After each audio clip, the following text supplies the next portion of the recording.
Hello, welcome to this really special broadcast that I'm doing. I am going to be able to go to live both on Instagram and YouTube to do this podcast, which is podcast number 224 of the Focused Mindset podcast. And I'm excited about it because this is the first time that I've ever done this type of event. Now, you guys might be very familiar with seeing people go live, and it seems so simple. People just hop on and talk. Well, this isn't something that I normally do, but I decided that I was going to make some bold moves in 2024 and moving into 2025. And this may seem small to some people, but it's a bold move to me. So, I am actually doing this in my podcast studio. So, as I do this in my podcast studio, it's not something that I'll be able to do a lot of responding to those of you that are hopping on live, but I want to let you know that I'm glad you're here and we have a lot to talk about. And as I move forward with this, I first want to say thank you for being a part of this program. Thank you for being a part of my life. I know that many of you uh, join me from my Hope Notes list, and that's a special little group that I send some messages to when I am ready to launch a new product or try out something. I'll send little demos or ask questions to my group of people that get my Hope Notes. And then once a month, I send out a message. And so I just want to say thank you to those of you that are here from that arena. And like I said, you will get to listen to this podcast back and know that you were a part of it in my audience here in Riverside. And if you have questions, just pop it in the chat and I'll try to check them out on all of the other platforms that are streaming right now. So, as we move into the new year, man, how are you guys doing? I don't know. To me, I'm kind of I'm kind of stressed because we as if you're in education, we get some time off, which is well deserved, trust me, but it's kind of challenging when we work right up until the time when we have to have Christmas the very next week. Sometimes we get our 2 weeks off where we have lots of time before Christmas. Well, this time we were off and it feels like we hardly have any time to prepare. I know that just for someone who works an average job, that seems ridiculous. But I'll have to tell you that Christmas has felt very rushed. My daughter is right now running out to do more shopping. I'm still in a place where I'm thinking about what are the next things that I need to be doing. So, how are you doing? Where are you at? I feel like the best way for us to do that is just say, on a scale of 1 to 10, where am I at right now? No judgment. I mean, if you're at a 10, great. Let's say 10's the best. I am a straight up 10. But if you're any other place, rather than placing judgment on where that's at, how about if we just notice it and recognize that every moment in our life is an opportunity to be able to set an intention for what we're going to do next. And I've been embracing that more and more as time goes on because I realize that I probably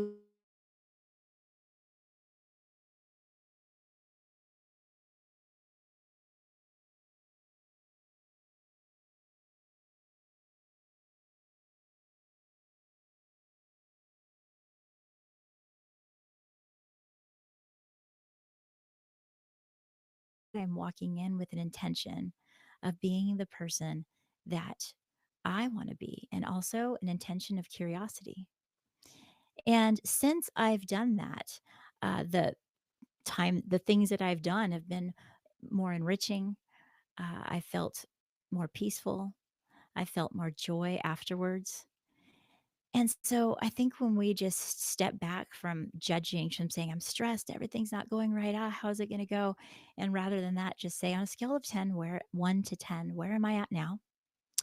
And where do I hope to be? And what is one thing that I can do to help me get there? Uh, every single one of us can find that one thing and then just capitalize on it, just focus on it. It doesn't have to be everything. So, um, one question that I got is, what is my hope for the future of this podcast, just of anything? I guess, what is my hope? My hope is just going to be my intention in the moment right here.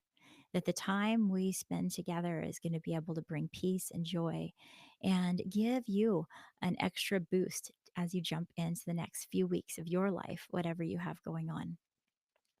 And we're going to do that by discussing questions, lots of different solution focused questions that you can ask not only yourself, but you can ask other people. And I have a bunch of them written down. It wasn't that long ago that I was designing some journals, and the one published on on YouTube on Amazon is 30 Days to Higher Hopes. I have it in English and I have it in Spanish, and it's so, so cool to have that out there. But I also have some other journals that I've been designing. And one of the things that came out of that is my 35-day solution focused questions. And I've sent that out to, I don't know, hundreds and hundreds of people. And it just came from me first being able to say, I need more questions to ask myself when I'm journaling. And I also need more solution focused questions to have on the tip of my brain to ask others. So we're going to go over some of those. So, what you could do, and this happens a whole lot, is that when you're setting your intention, what you could do is ask yourself some solution focused questions, right? Don't worry about what you're going to ask other people. First, start with you. Isn't it so crazy how sometimes we don't get our own head straight, but then we're thinking about everything and we wonder why we're stressed out? So let's start with getting our own house in order, our own mind in order, and ask ourselves some questions that'll help us be our best self. And if you have a journal or a notebook, you can get it out right now. We can do this together. If you're listening to this podcast and you're driving, please don't. But you can remember these things that you can ask yourself. Now, I'm going to just randomly take it from, oh my gosh, you guys are going to see this completely jacked up. This is the 30-day solution focused questions, the print of my solution focused questions that I use for myself. It's highlighted, it's circled. I use it a lot. But what are some of the questions that you could ask yourself? Man, for many of us, uh, we're going to have tons of people at our house. I know my mom's going to be spending the night. Uh, there's lots of different things we can ask ourselves about preparing and being ready. But rather than that, what if you ask yourself, what am I most curious to find out this week? If you write that down in your journal and take some time to just write about it, the first few things you write are going to be probably not the real thing. So ask yourself, what else? What else am I curious to find out about?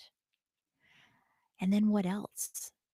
And take it at least 3 levels deep, because that's when we start to really find out what we're truly curious to find out about. Maybe a person will pop in your mind that you want to make sure that you make a connection with. This will help you set your intention, because trust me, when you're around that person, you're going to be seeking them out. You're going to be looking for a moment that the two of you can have that time. So, and let's go on to another question. This might take you a while to journal about this one, but what transformation do I hope to achieve? Whoa, that's big, right? So you can put out, what new thing would I like to achieve? Something is going to transform your mind in the next couple of weeks. A conversation, uh, a moment that you notice, a time when you see someone open a gift or the light in their eyes. But you won't be ready for it to truly touch you in a transforming way unless you're ready for that, unless you prepare yourself and you say, I think if there's a transformation that I need to have, an aha moment that I need to have, I'm going to ask myself, what is it? And then your mind is alert, right? Like we know the reticular activating system pays attention to the things that we intend. It's actually more up to us than we like to admit. I feel this way when I sit at church, right? You can just go through the motions and be like, I'm here, yay, check this off my list. Or you can sit as you listen and say, okay, what transformation am I going to find? With intention, believing that that is there.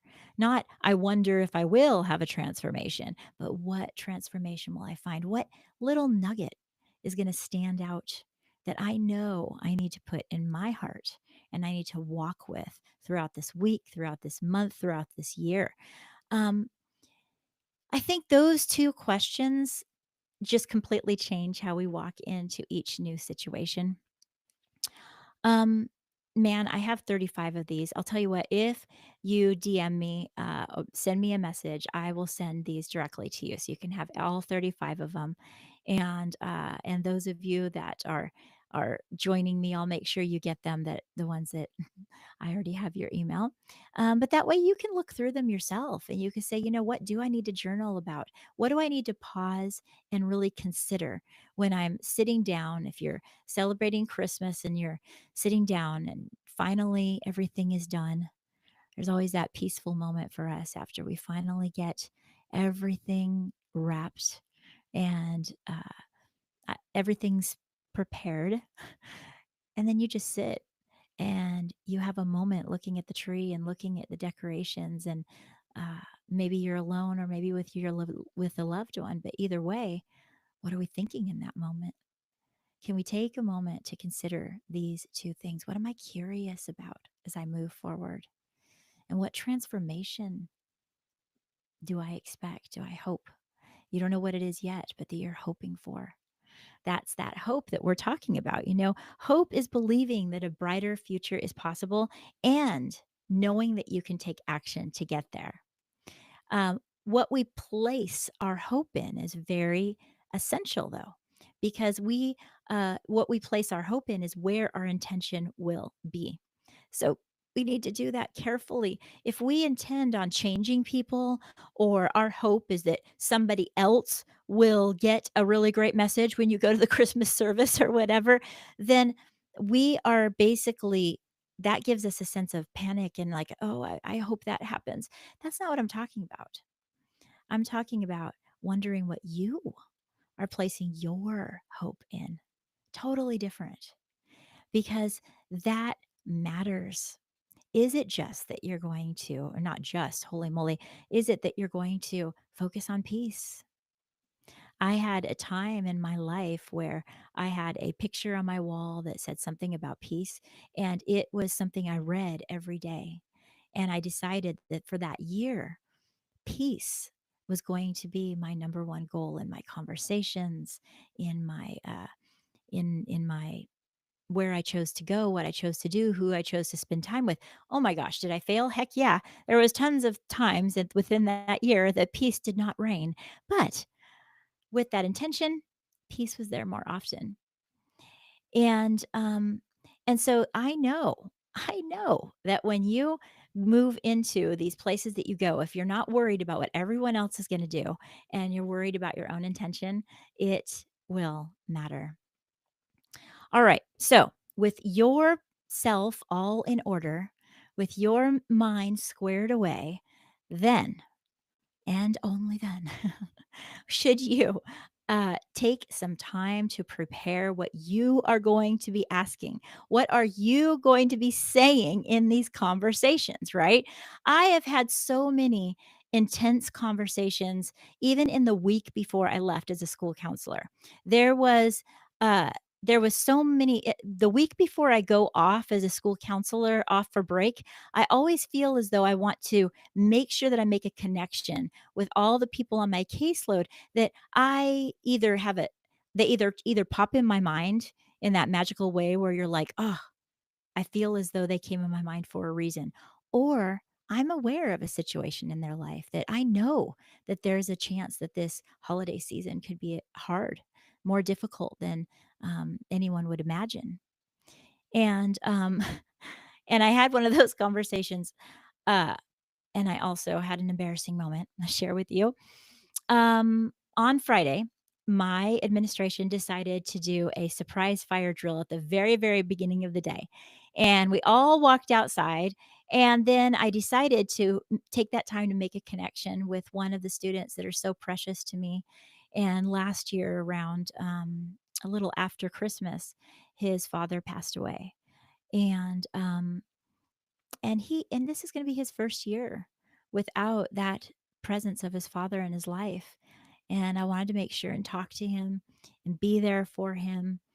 And we began to talk, and our tone was quiet. It was just like the two of us, and nothing else mattered, right? And we were just walking and talking, and he was sharing about where he was going to be with his grandmother and this type of thing.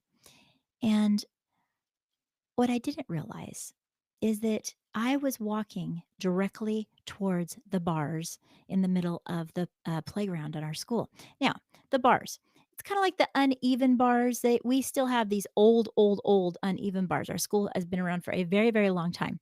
And yes, we have new equipment as well, but these old bars are still there and the kids still love swinging on them. They're the ones that are like one's really short, one's mid height, and one's even higher, and the kids get on there and will spin around on their knees and jump off and do these crazy flips and all this stuff, right?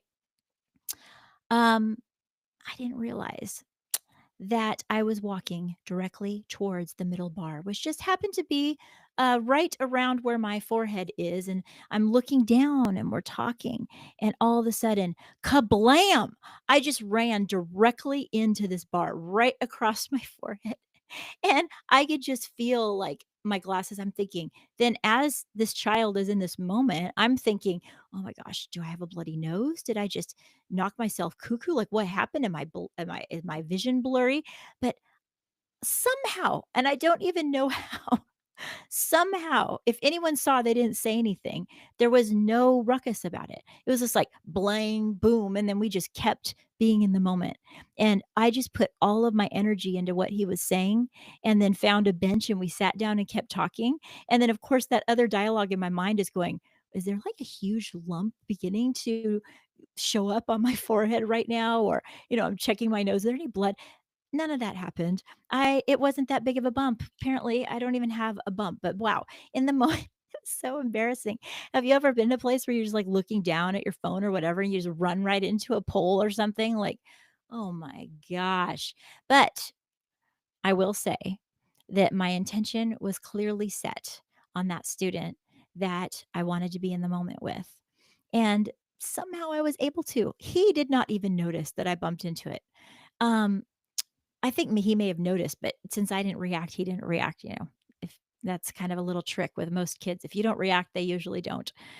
And and so we sat and we finished our conversation, and then he told me that the stuffy, stuffed animal that he brought for pajama day, had his dad's voice in it, and it was one of those that you can put a little voice recording in. And so we walked back to his room, and he shared with me, and I got to hear really for the first time his dad's voice because I was counseling him through the time when his father was ill, and man, it just warmed my heart. It's just seriously gonna that little feeling of being there with him as he's going to be able to get through this challenging time. And recently I was on a podcast.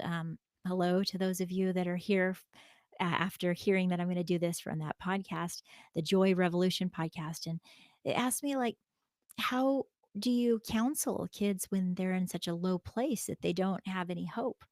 And you might look at that child and say, well, no, his hope might be that he could hang out with his father at Christmas and he can't. Um, but that doesn't mean he doesn't have hope. And to be able to be there with him in the moment and find out where his heart was and what he was looking forward to, and just that he was so glad that he could bring his stuffed animal to school and push the little paw and hear his dad's voice was enough to know that he's going to be all right. He's doing great and he's hanging in there, and really he has peace around him and joy around him, and just all the things that he's going to need to be able to look back on any challenging moment in his life and then thrive. And I think all of us have that ability no matter what challenging thing we've been through.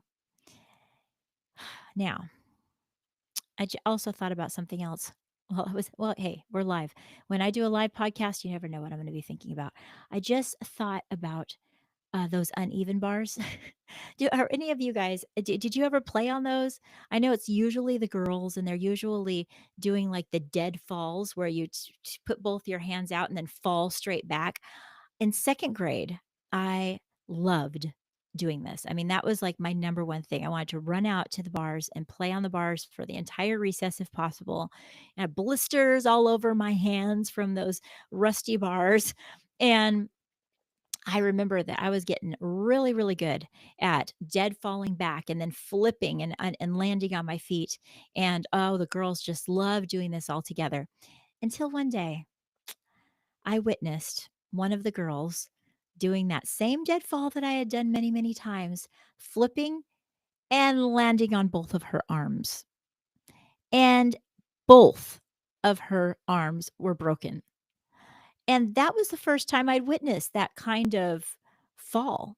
I think there was one other in our family when my youngest sister decided to dive off the side of the couch like we were. We were falling off the side of the couch. And when she did it, it didn't quite go well, and she landed on the coffee table, hit her arm. But I don't even really have a memory of that. This one, I have a distinct memory of watching this girl stand up and run as fast as she could towards the nurse's office through the hallway, and then seeing her come back to school with 2 casts, not just 1, 2 casts on both sides of her arms. Needless to say, that was the end of my attempt to be a gymnast on the playground. I gave up that activity in a hot second. I don't think I ever did another dead fall. No, I didn't have anyone saying, "Go ahead, try again." And my mind was like, "No, this is not for me." And I was done. So, yeah. So anyways, I don't know why they even still have those bars out at all. They don't seem very safe at all, and I'm thinking about it. So, getting back to business. We are going to wrap up this wonderful live event. I am so excited. Like those of you that are listening to this podcast, you don't understand. Like usually there's a certain level of peace when you record a podcast, even with a guest, because I tell them when they come on, look, I can edit and it's no big deal. It's not live. Just, let's just talk. Um, so that's kind of why I was thinking, what am I doing here? But this has been really fun, and I'm so thankful for each of you that are here. I can see some people on Instagram. I appreciate you. Thank you for being here right now. And I'm going to figure out how to do this more often. I'm going to look on YouTube and figure all that out. This is like a new adventure, right? Of boldness to figure out how in the world do I go live? What do I do with this? But for now, we are going to talk about the questions that you might ask other people when you're out with them. It might just be that you ask your sons or daughter, your spouse, your significant other in your small gathering, or you might seek somebody out that popped in your mind when I asked you about who you want to connect with, who you're curious about, and you choose to ask them these questions. I find that sometimes when we're in situations, our default will occur if we don't walk into these places with intention. And one way we can walk in with intention, like I talked about a few weeks back in my podcast, is to prepare a little bit. Do a little preparation. Why do we have to save our preparation for a presentation at work, or something that when we're asked to speak on stage? Why not prepare for those moments? I know that I had an intention of talking to a specific family member during an event a family gathering that I was at over Thanksgiving, and pretty soon that same person was like, "Oh, we're taking off, goodbye," and even to this moment, I'm like, "Ah, I didn't make a connection with them. I want to do that." Slipped away from me.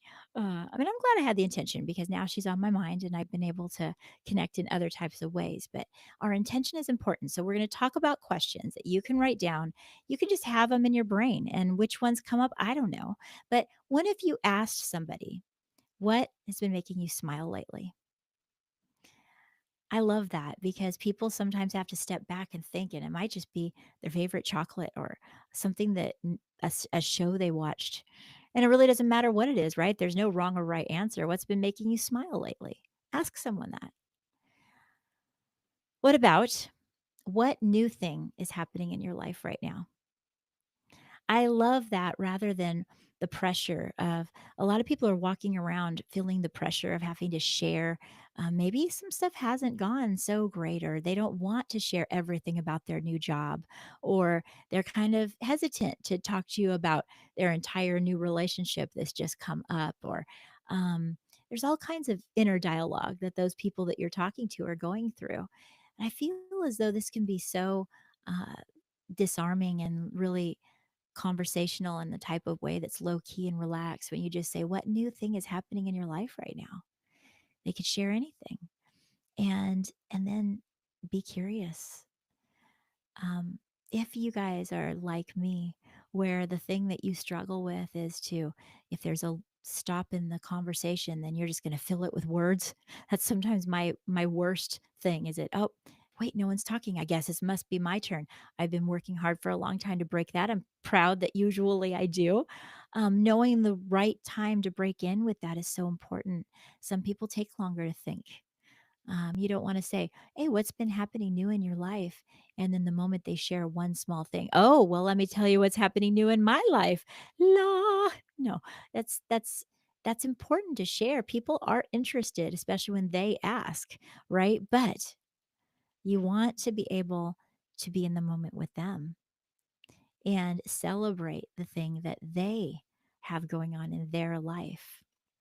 So, question one, what's been making you smile lately? Question two, what new thing has been happening in your life? Now,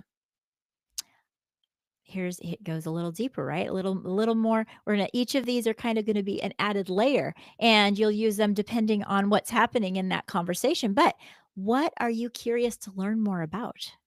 Now, someone might not be interested in talking about their last year. It's the last thing they want to talk about. But what have you been interested in? What are you curious to learn more about? I asked that to someone the other day, and then they were telling me about these techie things. It was so incredible and interesting. And I'm like, well, here I am learning now new things. And they're like, oh, I just can't wait to learn more about that. I'm like, great. Uh, you don't know what's going on in their mind that they're curious about, but why not help plant that curiosity and allow them to grow that curiosity and also have an opportunity to share with you maybe some things that they know? What are you curious to learn more about?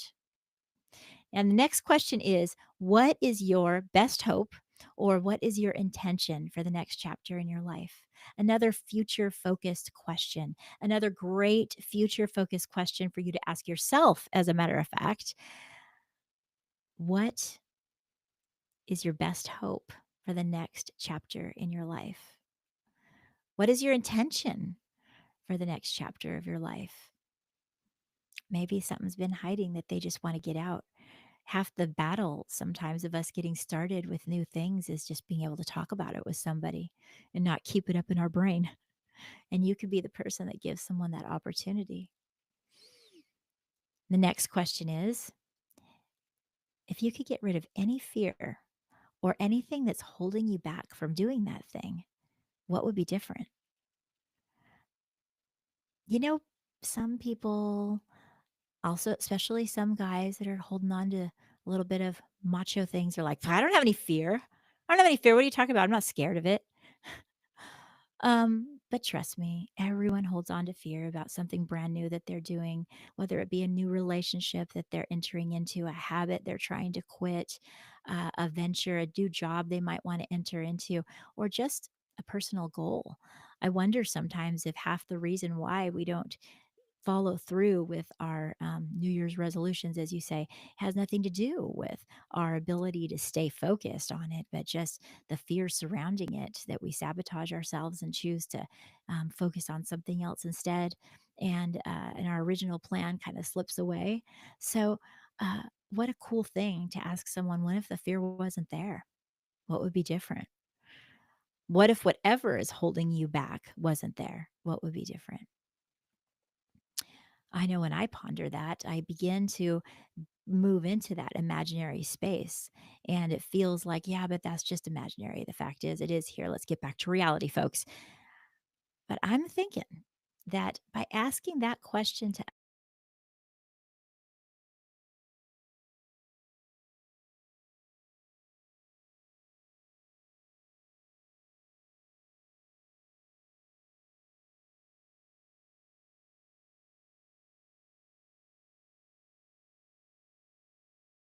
side is saying that it's a little okay, I'm still recording. um, so what was that question? If you could get rid of whatever is holding you back, what would be different? And the last question, which is always my very favorite if someone's shared something they want to do, is if this was easy, what would it look like? People think, no, but it's not. It's complicated. And I have all these worries. And what if this happens? And you got to think about this and that. Well, what if it was easy? What would it look like? Did I have to put that in practice right here and now for what I'm doing right now? Absolutely. Because being my first time, I knew that I'm not going to be able to focus on everything and be great at this. And I'm not going to, because it's just my break, I'm not going to have my a tech person behind the scenes like answer this question, answer that. And I thought, I don't care. If it's easy, what does it look like? Let's just do it. And what's great is that I have what 223, this will be 224 podcasts on so many different subjects that I've been able to expand upon whenever I feel as though I want to do research, I get it out there. So this is sort of the same as that, except for an added level of if this was easy, what would it look like? Well, it would just look like figuring it out. Sometimes we just have to say, we can figure it out. We've figured out hard things before, we can figure it out again. And, um, and so what would happen if you ask somebody else that question? If this was easy, what would it look like? Maybe it would open up their mind to be able to finally move forward with something they've always wanted to do. So, so what will be your next step? What will be your next step as you move forward? Did you write down these? If you wrote these down, great. If you didn't, then listen to the replay or listen back because my hope is that you will be able to walk away from any place that you go with as a social situation feeling just that little bit more confidence, feeling that little bit of, I don't know, that little jump in your step of saying, I did something different. I did something new. I didn't just sit back and do the same old thing and, hey, grab me a drink and ha ha, or laugh, gossip. I don't know, whatever normally happens. I leveled up my conversation. I did something different. I made new connections. I acted with intention. So, so I'm so excited to find out about how that happened. I know that those of you that are that normally email me will talk to me about how that all happened and what went down. And part of the reason I did this live is to celebrate my year anniversary of my TEDx talk. And wow, that was such an incredible uh amazing event in my life and I don't know if I'll get another opportunity to do another one. Hopefully I will. This one was on the East Coast in Ocala, Florida, and it's called "How to Lead with Hope: Solution Focused Conversation Navigation." And I want to invite each and every one of you to hop onto YouTube and watch that back. If you haven't listened to it, or if you have, just give it a watch. And maybe you will find a little tidbit of something that you hadn't heard before to be able to move forward with your life. I know recently a friend of somebody that I know well said, "Ah, I watched it and I took all these notes." And then this person started asking the questions that are in that talk to my family member. And they were like, "This sounds very familiar. I know what you're doing." But I go through questions, the different questions and what we've talked about here that you can do, especially when someone's struggling, though, especially when someone's having a hard time and you want to walk them through some things that might actually help them and shy away from being a know it all and talking all the time. It's kind of what the whole TEDx talk was about. And now I've moved forward, be able to talk about that with many of you, and then writing a book proposal about it. It's just kind of like it's going to continue to progress however it was meant to.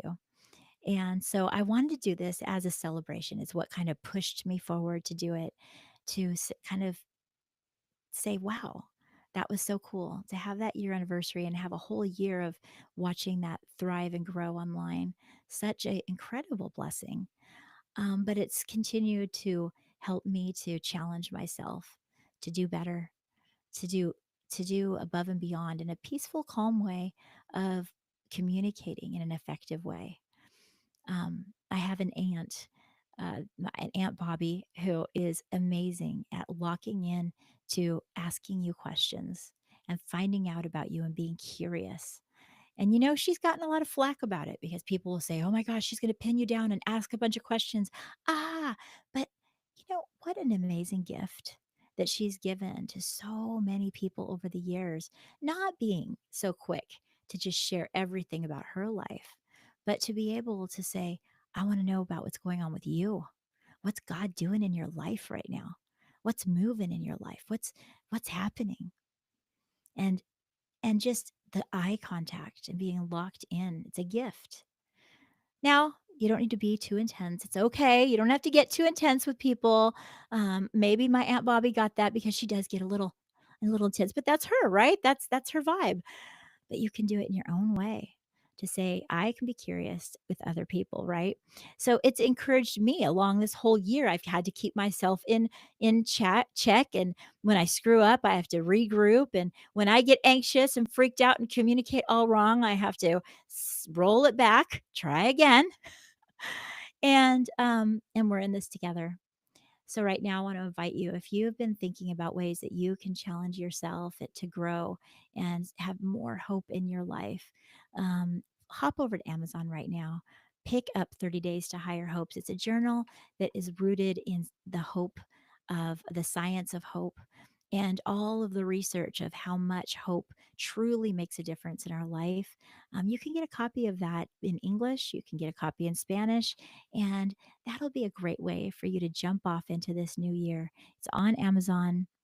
30 Days to Higher Hopes by myself, Cher Kretz. And also, feel free to hop on my website, cherkretz.com, and hop on my 3-day challenge. I have a 3-day conversation challenge that comes to your email discreetly that you can just log into anytime that you need a little bump in the right direction. It goes through my 3-step plan to be solution focused. Gather your thoughts, gather the other person's thoughts, plan, their preferred future, and then help them start on that plan. And you get 3 emails for that. And also, it gives you a chance to be my Hope Notes, like I mentioned at the beginning of this broadcast. The Hope Notes are just the special notes that I send out about what's on my mind, and that also you guys get first priority. That when you email me back, the people on my email list are the people that I respond to and that help me out. So, thank you for being here today. I cannot be more grateful for the amazing people that have hopped on Instagram. I see each and every one of you along the way. Right now, they're not, but they've been popping on. I appreciate you. Uh, on, I don't actually know how to go over to YouTube and see who's on there, but I'm going to check all of them later because I know that I'll get a little history of it. And for those of you that I've seen hop on to this live, hey, there's a first time for everything. I'm excited about it. And for those of you that are listening to my podcast, I'm grateful for you. I know you have so many different podcasts that you can listen to, and you chose to listen to the Focused Mindset podcast. And we're going to have so many opportunities to share ways that we can focus our mind on our intentions of what we want and to be more solution focused. So it's time for me to get going. Uh, this has been fun. I think I'm gonna have to plan it again. Yeah, we're gonna have to do this again. Yep. Will you join me? Will you come in? I hope so. So it's time for me to get going. Until next time, live solution focused.